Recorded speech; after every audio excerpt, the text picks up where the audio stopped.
Hello friends, Jai Jagannath and welcome back my YouTube channel Miss Varsha।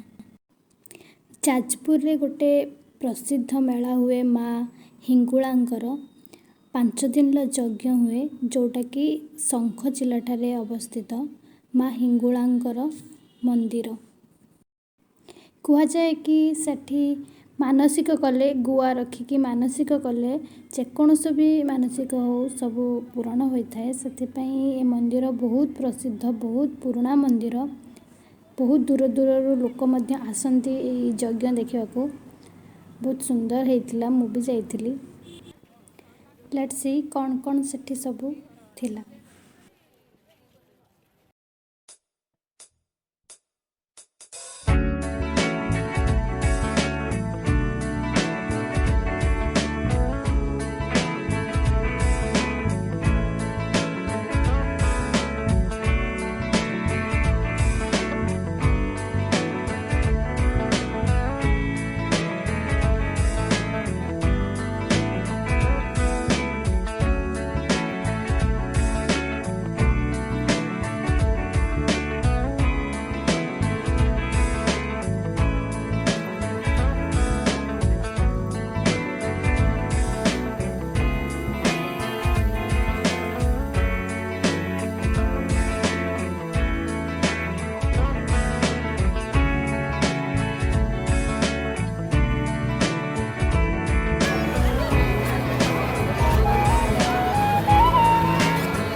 ଯଜ୍ଞ ପାଇଁ ମନ୍ଦିର ବହୁତ ସୁନ୍ଦର ସଜା ଯାଇଥିଲା।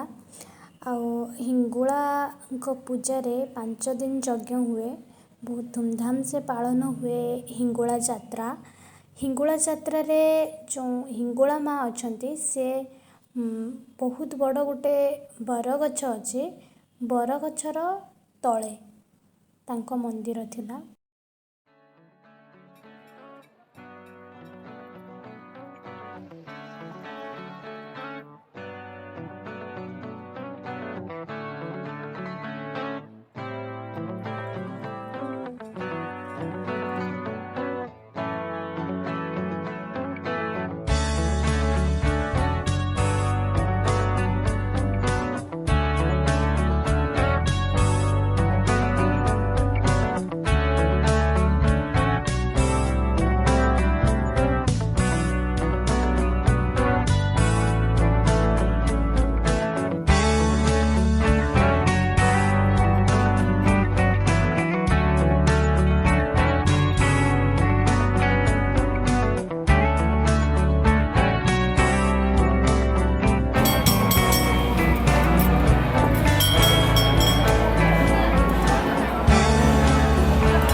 ଏଇଟା ଯଜ୍ଞ ଗୃହ। ଯଜ୍ଞ କରାଯାଏ। ଅଖଣ୍ଡ ଯଜ୍ଞ ଏହି ଗୃହରେ ହେଇଥାଏ।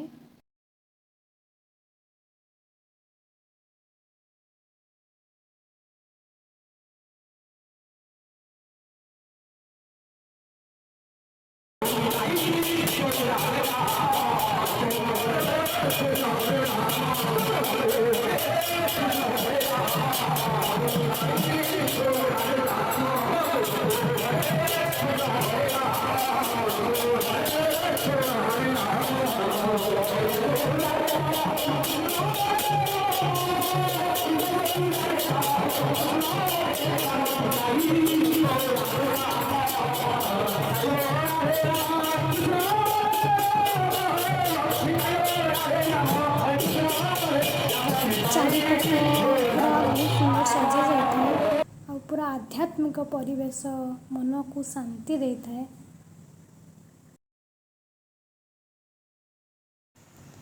ଏଇଟା ଯଜ୍ଞ ମଣ୍ଡପର ଫ୍ରଣ୍ଟ ସାଇଡ୍, ଯେଉଁଟା ମୁଁ ଆଗରୁ ଦେଖିଥିଲି ସେଇଟା ତା ବ୍ୟାକ୍ ସାଇଡ୍ ଥିଲା।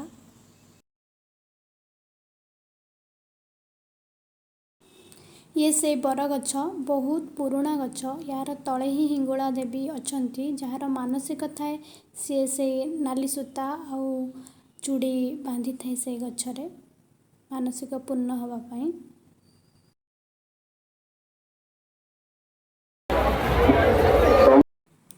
ମେଳା ବି ପଡ଼ିଥାଏ ସେଠି।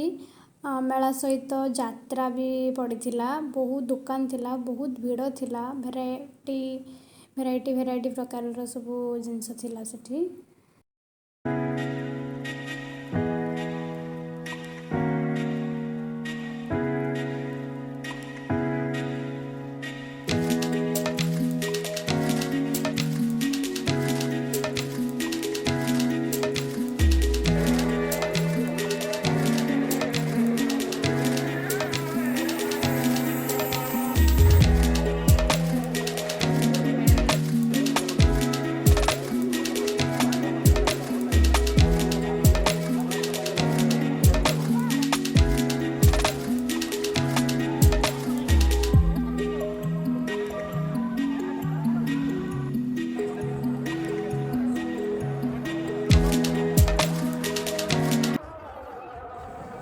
ସେଠି ବିଭିନ୍ନ ପ୍ରକାର କମ୍ପିଟିସନ୍ ମଧ୍ୟ ହେଉଥିଲା। ତାପରେ ସେଠି ଗୋଟେ ବଢ଼ିଆ ପାର୍କ ଥିଲା।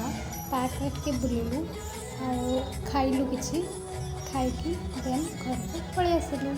ଯଦି ମୋ ଭିଡ଼ିଓ ଆପଣମାନଙ୍କୁ ଭଲ ଲାଗୁଛି then like my video and subscribe my channel. Thank you, bye bye.